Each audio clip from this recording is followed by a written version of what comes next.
Good morning, good afternoon, good evening, depending on what time you're watching this podcast. This podcast series we call Race, Culture, and the Church. Race, Culture, and the Church. It began 1 week after the murder of George Floyd, and we have 60 plus episodes, sessions of recordings.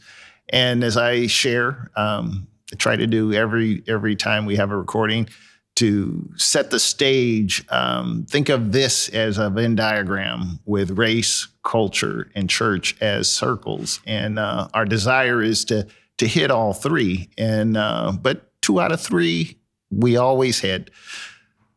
We hope that 3 out of 3 will be achieved. And I am confident, as a matter of fact, because of our guests, I know we're going to hit all 3, race, culture, and church. And I am pleased. I am absolutely thrilled to have in this space Pastor Rick Cole. Pastor, thank you so much for being a part of this conversation, entering into this space. It is great to see you. Thank you. No, it's an honor to be with you. I'm grateful for what you do.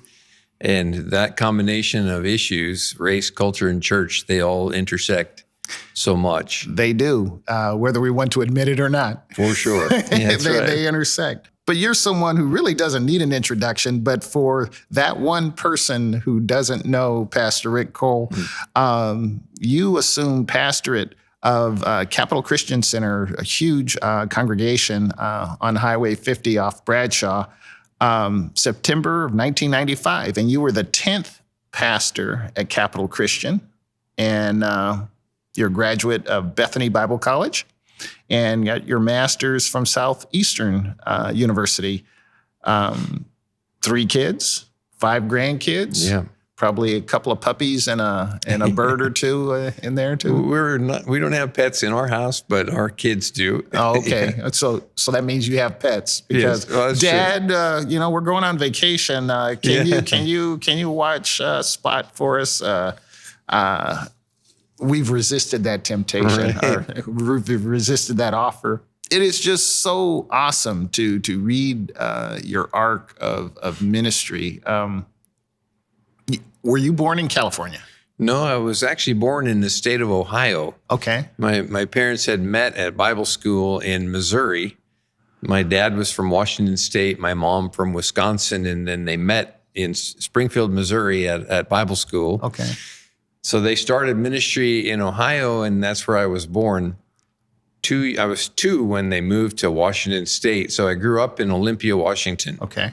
And then my parents moved down here to pastor Capital Christian Center. I was in college at the time. So we really kind of relocated our family to this area in 1978. I was just finishing college at the time. So that's how we got here. My dad pastored Capital for 17 years. And so I was raised in a pastor's home. Loved it. Actually, it was a good experience for me. And then followed, I guess, in my dad's footsteps, so to speak. And he had a desire that I would follow him in pastoring the church there at Capital. I wasn't always sure that's what I wanted to do. It seemed daunting. It is daunting. Yeah. As I shared with folks that say they have they desire to be pastor of some ministry, I said, well, one of 2 things. If you desire that, either you don't know or you're crazy. There you go. You have to be called. So It sounds like the call was really on your life early on. It was. And learning that and stepping into it, I served in serving with my dad as he was pastoring at Capital. And then we got a call to pastor a senior pastor at church in Omaha, Nebraska. Okay. When 1990. So we moved from Capital, from Sacramento to Omaha. Our kids were small, and my wife and I pastored a church there for about 4 years. And we were there when my dad wanted to retire and do some other things. And so they started calling to see if we'd come back. And it was a hard decision. We'd really loved it in Omaha. But then, the churning of that call and praying it through and sensing that's what we're supposed to do, we answered the call, came back, and followed my dad here at the church. I'm curious, growing up, I have my own story. I won't, this podcast is about Pastor Rick Cole, not about me. I'd love to hear it. But what was it you saw in your father that drew you, along with the Holy Spirit, into pastoring? Oftentimes, folks that are close to, dare I say, the flame, are repulsed. It's like, no, I don't want anything to do with that. Yeah. I think one of the things my dad had was a very positive personality. So it seemed like he never had a bad day. Oh, wow. I wasn't put together like that. Seriously. It used to annoy me. Wow. He seemed to always be on top of it. So he carried that home. And at home, there was a positive, joyful atmosphere. And I think it lent well for me to feel good about the church, because he didn't bring, I'm sure there was lots of challenges and hard things going on, but he wasn't bringing it home. So our family was quite into sports. My dad loved sports. So I got raised in that, played sports in school, high school, and he would come and be a part of that, get to know my friends through that. So it sort of normalized life for me, where it felt the church and going to school and being with friends didn't seem like wildly separate things. And I don't know, he was able to set an atmosphere that attracted me to the church, and always had a good experience with it. That's awesome. So if I were to call someone from the ministry in Omaha, and they would say, wow, Pastor Rick Cole, he breathed a breath of fresh air and new life into the ministry. Say, well, what 2 or 3 adjectives would they use to describe you in that setting? I think relational. I loved the people, and we had a really good kind of family feeling in the church. I think passion. I had passion for the work, and that it's interesting. When I view myself in my own personality, I'm a pretty laid back, calm person. My mom was kind of built that way. I think I had a lot more my mom's personality even than my dad. But probably some of the work ethic and such, my dad was pretty driven. Some of that is probably also built into how I'm made up. So I was passionate about the ministry. Sometimes I would feel like when I get up to speak, I would become a different person almost. Like that passion to talk about Jesus stirred me, and I love to talk about him. So passion, I think, toward Jesus, and then relational toward the people. Those were things I think that they would say. You were pastor at Capitol for how many years? 28 years. So that's where I grew to know, met you during that arc of your ministry. Just full disclosure, I was a part of St. Paul Missionary Baptist Church under Dr. Williams, and you opened your heart and ministry to St. Paul and to African-American community in celebration of Martin Luther King Day. Right. And we had celebrations there. I was always struck by your humility and kindness during those times. So when you say relational and compassion, those are 2 words I would also use also to describe you. Yeah, thank you. But your ministry over those 28 years, not that your father wasn't compassionate or relational, but what did Pastor Rick Cole bring that Pastor Glenn Cole didn't bring? Or maybe it was the same, but on steroids. I don't know. No, I'm sure each of us have a different makeup, a different personality, and maybe perhaps even a different call of some elements of the call might be specifically different. something happened for me when I was in Omaha, actually, is when my passion for diversity really developed.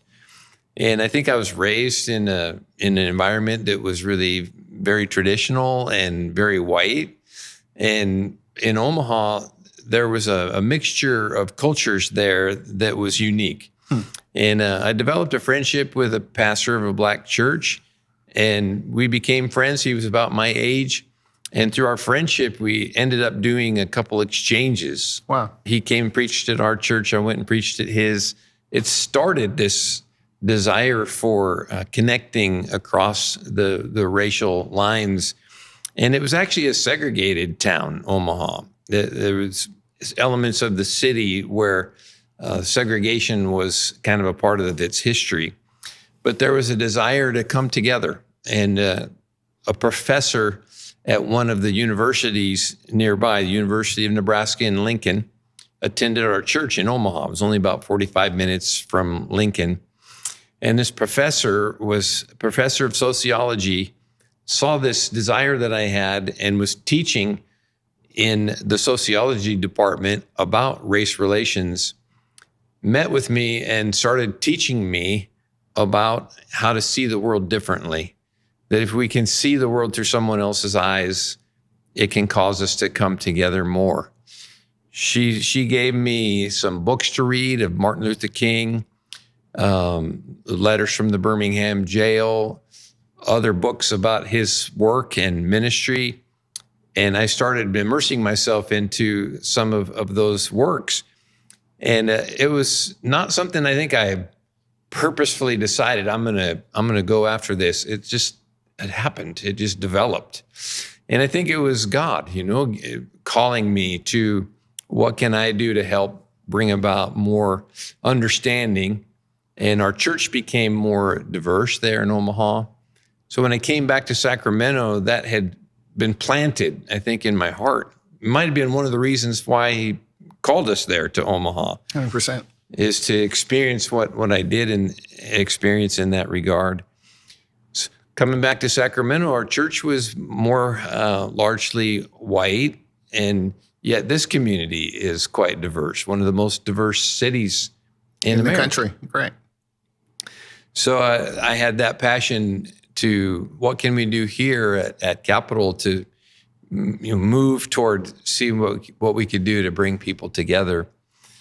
When I met Pastor Williams at St. Paul's, he welcomed that friendship, and he actually was the one who initiated inviting me into the Martin Luther King celebration. At the time, what I remember him telling me, there was a weekend that was in Sacramento designed to celebrate Martin Luther King Jr.'s life. There was a Christian celebration along with civic celebrations. So the Christian one was with just Christian churches. And it was being held at the Memorial Auditorium. And the city was gifting the use of the building to the Christian churches for that event. So he invited me to come and speak at it. If I remember him telling me, I think I was the first white pastor invited to speak at the MLK Christian celebration. And that was probably late 90s at the Memorial Auditorium. And it was a powerful experience for me to be welcomed into the community and into the Black community in a unique way.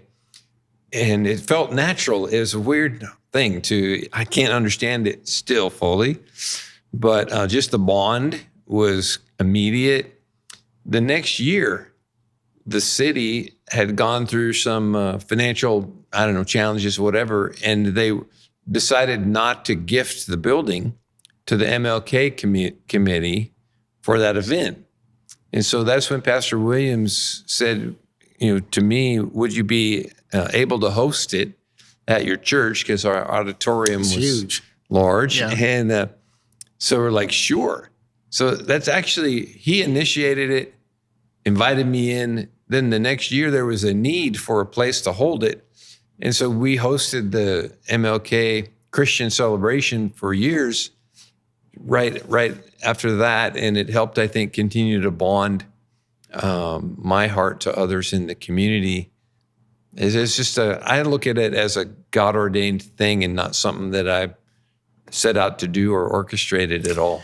I share with City Church often when we're walking through the forest, it can sometimes seem foggy and you don't know where you're going. But in retrospect, you can always see the breadcrumb trail that was laid down, that this had to happen in order for this to happen, in order for this to happen. Before I forget, what was her name, the professor's name? It was so many years ago. I've actually tried to go back and find her, and I can't remember her name anymore. If you can find that, we will include it on the bottom of this podcast, just to say thank you for her input into your faith, that allowed you to become and to do the things that you have done. This is a good segue because you're no longer at Capital Christian, but now you are leading Capital Compassion, a ministry focused on the least among us, the unhoused community, based out of Rancho Cordova, the former Mather Airport area.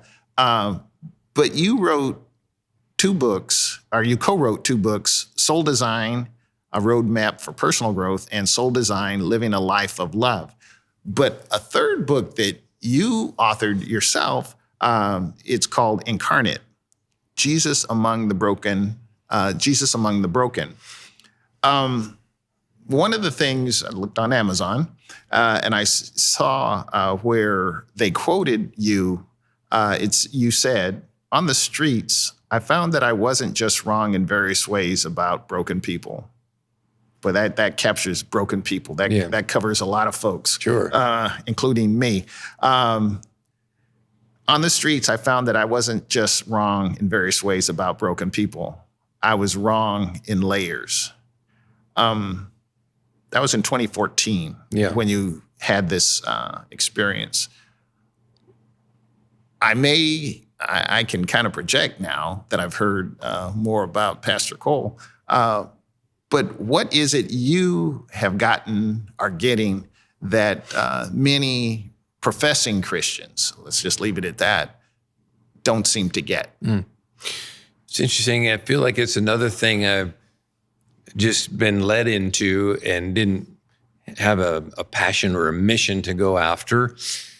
When Kevin Johnson was the mayor of our city, I learned of him having grown up here, and he grew up in Oak Park, and I think St. Paul's was his church. Correct. Still is. And so that was just fascinating to me. I didn't know him at all, and I'd watched him play basketball.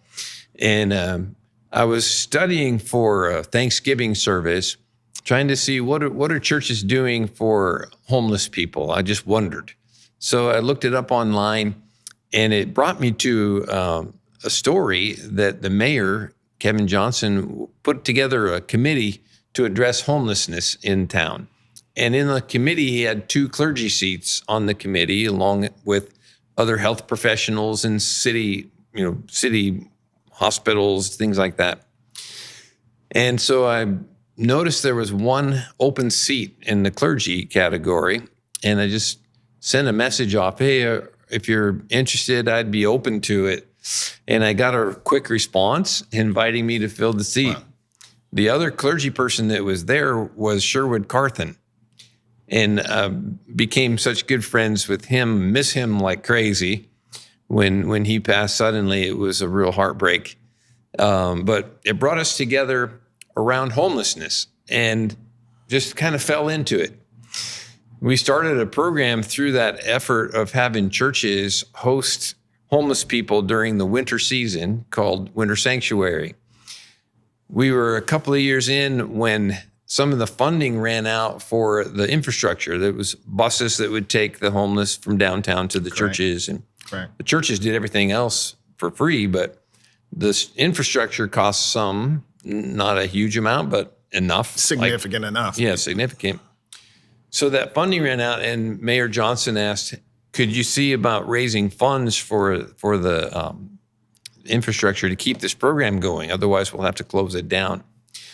So that's what led to, I met with our team at church, our leadership team, and said, we need to see what we can do to raise funds. And somebody came up with the idea, how about if you go live on the streets for a couple of weeks, and we'll do a social media campaign, and we'll call it Rev on the Streets, and try to see if people would donate for this program, Winter Sanctuary, and get you back off the street. And so it was kind of an idea to raise funds. And it resonated with me. I think I would like to do that. So from the time the idea came, 2 weeks later, I left church on a Sunday, picked up a backpack and a sleeping bag, left my wallet and keys, and hit the light rail right across from the church, took it downtown, and then stayed downtown for 2 weeks. And that's what impacted me. Why have I think experienced some things that others maybe don't? That experience opened my eyes. And I started now living among the homeless, trying to find out what happened, what got them there. And there are so many, the layers are, the mental illness is huge, drug addiction, alcohol addiction. And then sometimes it's just people, got to the edge and lost a job and don't have the severe issues. So there's just layers of someone is not that far from getting back on their feet. Someone else has an addiction that they can't seem to overcome. Someone else has a literal mental illness that's near impossible to figure out, how to help. And we used to have institutions that would work with people with mental illness, and those don't exist like they used to. Correct. So it's led to people just being on the street. So all these layers of brokenness I began to see. And I think what happened for me is I still saw that each person is still created in the image of God. And I would look in the eyes of people that, some pretty clouded, but still see that there's a soul there. Correct. And there's value there. And I think what changed for me is I could easily walk by a homeless person up until that time and not think much about it. Not my problem. Or I would think, they're living off my taxes. And you created this issue. The reason you're in this situation is because of something you've done. So why don't you get yourself out of it? Correct. Those are common thoughts. And when I say that, I don't mean that judgmentally. That was me. I had those thoughts. And I don't, think ill of anyone for having those thoughts. That's just natural. What changed for me was now seeing that some of these people don't have it within them to make the decisions to turn things around. They need help. And I started realizing I was telling some friends of mine about my experience partway through it. And one of my friends said the word incarnate. That's what the book came from. And that's all he said was incarnate. I'm like, well, what do you mean? He said, that's what you've done. You've incarnated into a homeless, experience. So now you're seeing it differently. And that stuck with me because I knew the word incarnate from Bible school and seminary, like Jesus. Good theological word. Yeah. Yeah. He is the incarnate one. And I started thinking about that. Here's Jesus, perfect. He's God, and he comes into human form, imperfect human that I am. He comes into the form that I am, and he experiences everything I do. He's been tempted in every point like we have, but hasn't sinned, thankfully. Right. But he understands the pain. He experienced pain. He experienced sin on the cross. Correct. And all of that. And I couldn't get this out of my mind. Jesus incarnate into my life. And when he did that, he didn't tell me, you got yourself into this problem. Why don't you get yourself out of it? You can figure this out. Why don't you change? Jesus didn't come and tell me all the things I needed to do to fix myself. He came and said, I'm going to pay for you. Preach. I'm going to lay myself out. and take care of you.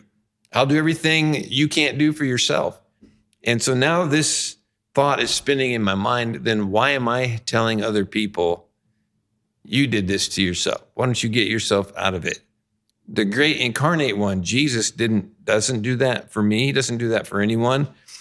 Why have I become the person who now puts that off on other people? Correct. Maybe if I really can get into their life, maybe I can help them like Jesus helped me. It's obviously not the same, but Correct. maybe I can give them a hand up. Maybe I can steer them in a direction that they can't see on their own. And that's what transformed me is seeing them as valuable human beings instead of the kind of people that just don't deserve my time. Castaways, the collateral damage of the world, if you will. Exactly. So how do we not become jaundiced or overwhelmed? I guess that's a better word. Yeah. Overwhelmed.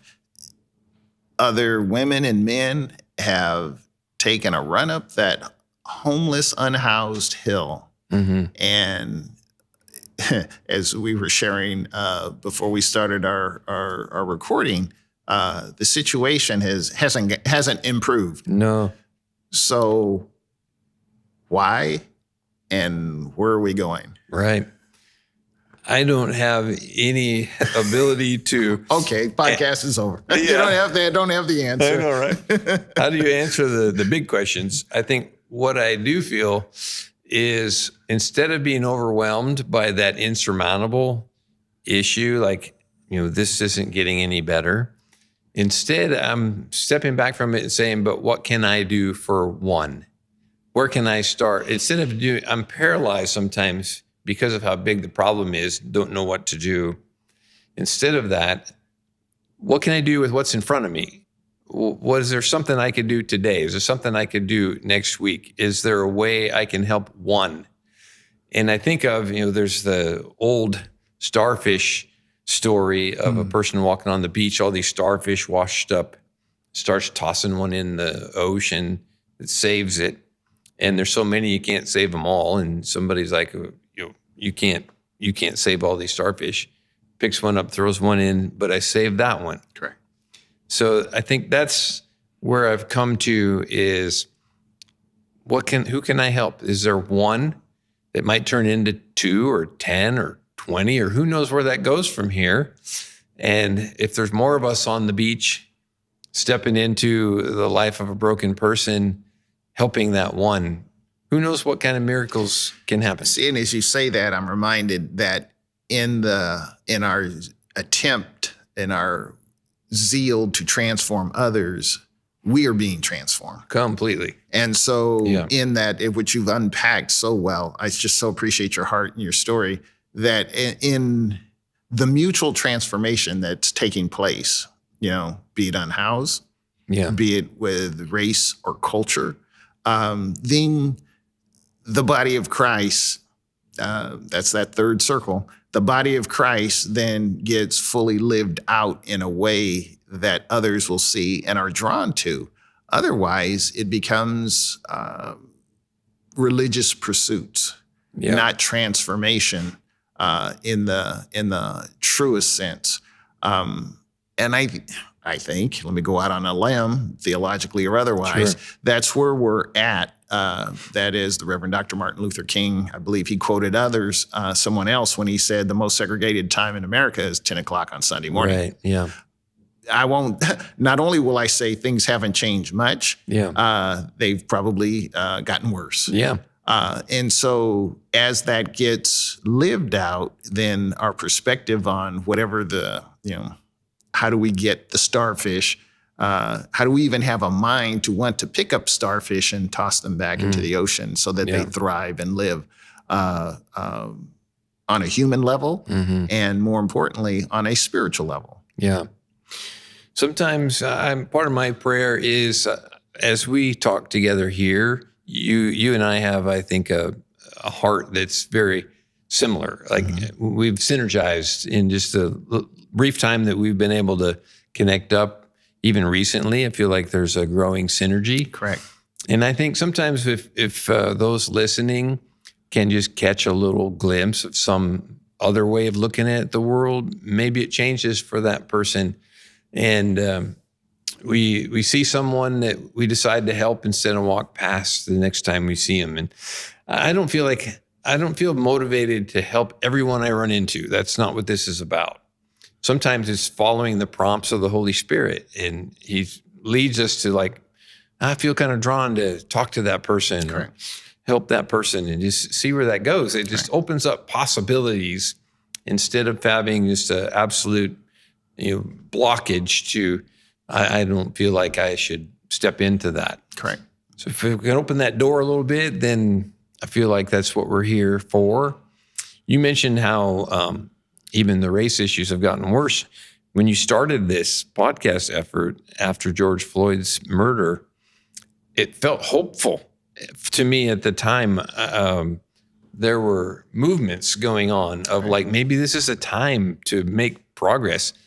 And I remember thinking maybe we're making some progress in the months just following that. Now it feels like there's been another wild backlash where I agree with you. I feel like it's getting worse again when it seemed like maybe we were going to go forward. Now the whole, DEI, destruction of those principles, like, I thought those were good things. Correct. Diversity, equity, and inclusion. Well, sometimes people then take some extreme elements of that and want to destroy the whole thing. Now there's a huge backlash about things that were intended to help us, bring us together. So, man, it's a wild ride. It is. As the adage goes, though, when you have these inflection points, it creates opportunity. Yeah. So with this opportunity, then, and again, I like using movies and music as examples, as Sean Connery grasped Kevin Costner in the dying scene of The Untouchables, grabbed it by the lapels. He said, so what are you prepared to do about it? Mm. So in this situation, maybe we are dying, literally and figuratively and spiritually, but what are we prepared to do about it? Yeah. We can say, be warm and fed, Now I'll be praying. What are you prepared to do about it? Mm-hmm. And that's where I'm hopeful, but I am also clear-eyed that it would be wonderful to have the aggregation of churches to come together in a way and lead, not follow, not join in the fray or in the default. But I sense that we are allowing our humanity, whatever it looks like, our humanity to dictate our theology, our faith. I hope I'm wrong. Yeah. I hope I'm wrong. But as long as I have Pastor Rick Cole here in community as my friend, I am so optimistic. Pastor Cole, thank you for joining us this morning. I'm not going to ask. You have to come back. You have to gladly. You have to come back into this space and share and unpack more on all the things that Capital Compassion is doing. We're going to add the URL so folks can dial in to the ministry and to potentially become partners and donate items with Capital Compassion. So, Pastor Cole, thank you so much. Thank you. Appreciate you inviting me and appreciate who you are. It's amazing. Pray for us. Thank you.